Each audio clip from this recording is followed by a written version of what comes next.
SLBC tunnel వద్దకు వెళ్లిన CM Revanth Reddy అక్కడి సహాయక చర్యలను పరిశీలించారు. రెస్క్యూ ఆపరేషన్ పై ఆరా తీశారు. సహాయక చర్యలపై సీఎంకు అధికారులు వివరించారు. ఆ తర్వాత అధికారులతో సమీక్ష నిర్వహిస్తున్నారు సీఎం. టన్నెల్లోని ప్రస్తుత పరిస్థితిపై సీఎంకు ప్రెజెంటేషన్ ఇస్తున్నారు అధికారులు.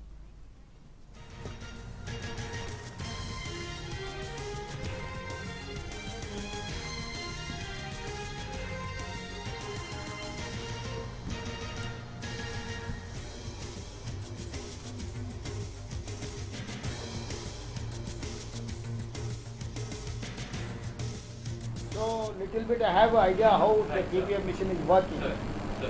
तो अभी इसमें तीन मुद्दे हैं. एक जो वर्कर्स है उसको कैसे आइडेंटिफाई करना, नंबर वन.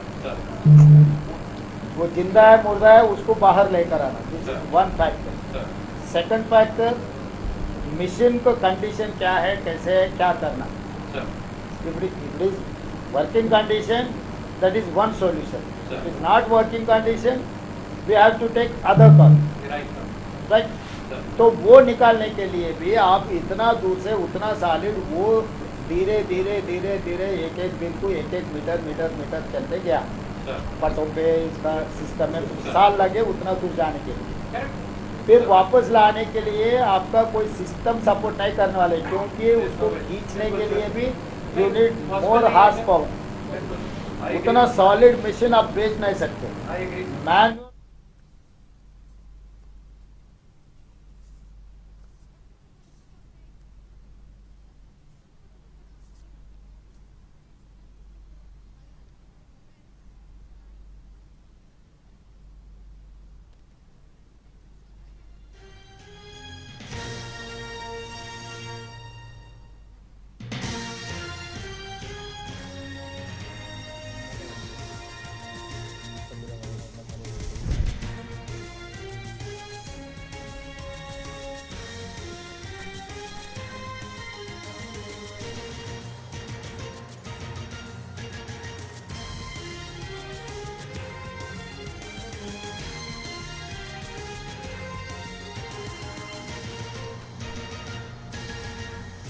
ఎస్ఎల్బీసీ టన్నెల్ వద్దకు వెళ్లిన సీఎం రేవంత్ రెడ్డి అక్కడి సహాయక చర్యలను పరిశీలించారు. రెస్క్యూ ఆపరేషన్ పై ఆరా తీశారాయన. సహాయక చర్యలపై సీఎంకు అధికారులు వివరించారు. ఆ తర్వాత అధికారులతో సమీక్ష నిర్వహిస్తున్నారు ముఖ్యమంత్రి. టన్నెల్లోని ప్రస్తుత పరిస్థితిపై సీఎంకు ప్రెజెంటేషన్ ఇస్తున్నారు అధికారులు. ఎస్ఎల్బీసీ టన్నెల్లో సహాయక చర్యలు వేగంగా కొనసాగుతున్నాయి. రాడార్ సహాయంతో గుర్తించిన 4 మృతదేహాలను వెలికి తీసేందుకు తీవ్రంగా శ్రమిస్తున్నారు. సహాయక చర్యలకు నీటి ప్రవాహం తీవ్ర ఆటంకం కలిగిస్తోంది. టన్నెల్లోకి నీరు ఎక్కడి నుంచి వస్తుందో గుర్తించిన ఎన్జీఆర్ఐ శాస్త్రవేత్తలు టన్నెల్లోకి నీరు రాకుండా అడ్డుకట్ట వేసే ప్రయత్నం చేస్తున్నారు. నీటి ప్రవాహం ఆగితేనే సహాయక చర్యలు మరింత వేగవంతం కానున్నాయి.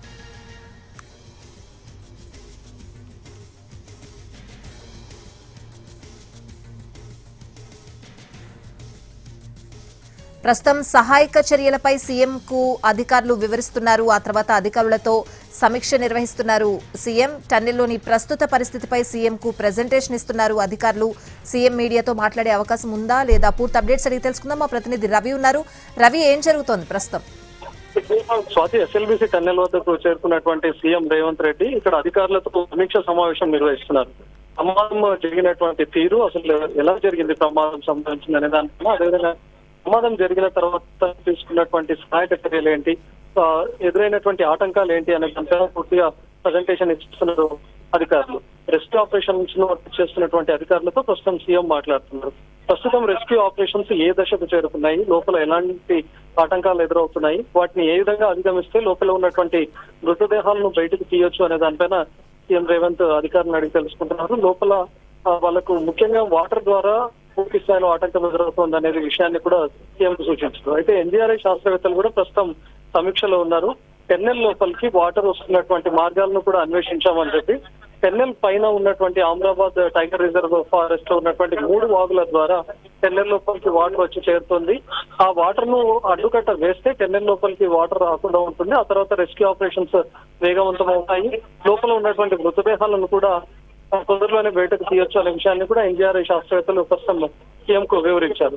సో ఆ 3 వాగులను ఏ విధంగా ఆపబోతున్నారు అనే విషయాన్ని కూడా ప్రస్తుతం సీఎంతో పాటు మంత్రి ఉత్తమ్ కుమార్ రెడ్డికి కూడా అధికారులు చెప్పారు. సో ప్రస్తుతం టన్నెల్ లోపల జరుగుతున్నటువంటి రెస్క్యూ ఆపరేషన్స్ ఒకవైపు కొనసాగుతూనే టన్నెల్ లోపలికి వాటర్ రావడం వల్ల ఆటంకం ఏర్పడుతుంది కాబట్టి ఆ వాటర్ ని ఏ విధంగా నిలువరించాలి అనే దానిపైన అటు ఎన్డీఆర్ఐ శాస్త్రవేత్తలతో పాటు రెస్క్యూ టీమ్స్ కూడా సమాయత్తం అవుతుంది.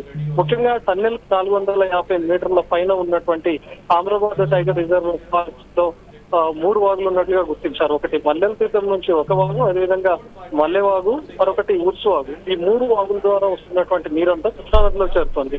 ఆ వాగుల నుంచి వస్తున్నటువంటి వాటర్ లోని కొన్ని పాయలు ఈ టన్నెల్ లోపలికి వాటర్ వచ్చి చేస్తా ఉన్నాయి. సో వాటర్ పెద్ద ఎత్తున వస్తా ఉంది. డీ వాటరింగ్ చేస్తున్నా కూడా వస్తున్నటువంటి ఇంట్లో ఎక్కువ స్థాయిలో ఉండడంతో నీటిని అడ్డుకట్ట వేసే తప్ప రెస్క్యూ ఆపరేషన్స్ జరపలేనటువంటి పరిస్థితి ఎదురవుతుంది. 2 రోజుల క్రితమే ఎన్డీఆర్ఐ శాస్త్రవేత్తలు టన్నెల్ లోపలికి వెళ్లారు. ప్రత్యేకమైనటువంటి రాడార్ జీపీఆర్ సహాయంతో మృతదేహాలు ఎక్కడున్నాయనే విషయాన్ని కూడా తెలుసుకున్నారు. తర్వాత అధికారులకు అక్కడ కొన్ని మార్క్స్ కూడా పెట్టారు. లోపల ఎక్కడైతే జీపీఆర్ గుర్తించి కింద 2 మీటర్ల లోతున 4 మృతదేహాలు ఉన్నాయని చెప్పి గుర్తించిందో ఆ మార్క్స్ వద్ద ప్రస్తుతం రెస్క్యూ ఆపరేషన్స్ కొనసాగుతున్నాయి. Right Ravi, thanks for the updates.